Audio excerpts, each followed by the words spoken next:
కొమరం భీం ఆసిఫాబాద్ జిల్లా జైనూరు మండల కేంద్రంలో మహిళపై జరిగిన అత్యాచారం హత్యాయత్నం ఘటనకు నిరసనగా బీజేపీ మహిళా మోర్చా భగ్గుమంది. ఆదిలాబాద్ జిల్లా కేంద్రంలోని ఎమ్మెల్యే క్యాంపు కార్యాలయం నుండి బాబు జగజీవన్ రామ్ చౌక్ మీదుగా కలెక్టర్ చౌక్ తెలంగాణ చౌక్ వరకు ర్యాలీ నిర్వహించి నిరసన తెలిపారు. రాష్ట్ర ప్రభుత్వానికి వ్యతిరేకంగా నినాదాలతో హోరెత్తించారు. ఈ సందర్భంగా బీజేపీ మహిళా మోర్చా జిల్లా అధ్యక్షురాలు జ్యోతి మాట్లాడుతూ బాధిత మహిళలకు రాష్ట్ర ప్రభుత్వం మెరుగైన వైద్యం అందించి అన్ని విధాలుగా ఆదుకోవాలి అని కోరారు. మహిళలకు రక్షణగా కేంద్ర ప్రభుత్వం ప్రత్యేక చట్టాలను తీసుకురావాలి అన్నారు. ఇలాంటి ఘటనలు పునరావృతం కాకుండా ఉండాలి అంటే నిందితుడికి ఉరిశిక్ష విధించాలి అని వారు డిమాండ్ చేశారు. ఈ కార్యక్రమంలో మహిళా సభ్యులు పాల్గొన్నారు.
నన్ను అత్యాచారం చేసి హత్యాయత్నానికి చేయడం జరిగిందని ఆమె చెప్పడం జరిగింది.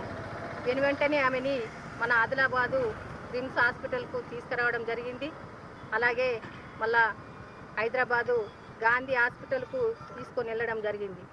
అంటే ఇలాంటి అఘాయిత్యాలు మన రాష్ట్రంలో ఎన్నో జరుగుతున్నాయి.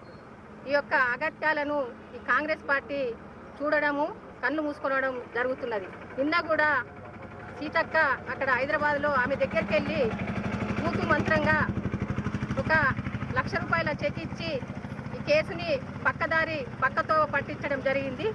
దీనికి వ్యవస్థ కూడా, రక్షణ వ్యవస్థ కూడా, పోలీస్ వ్యవస్థ కూడా సరిగ్గా సహకరిస్తలేదు. ఎందుకంటే మహిళలపై సమాజంలో ఇటువంటి అఘాయిత్యాలు ఎన్నో జరుగుతున్నాయి మన రాష్ట్రంలో.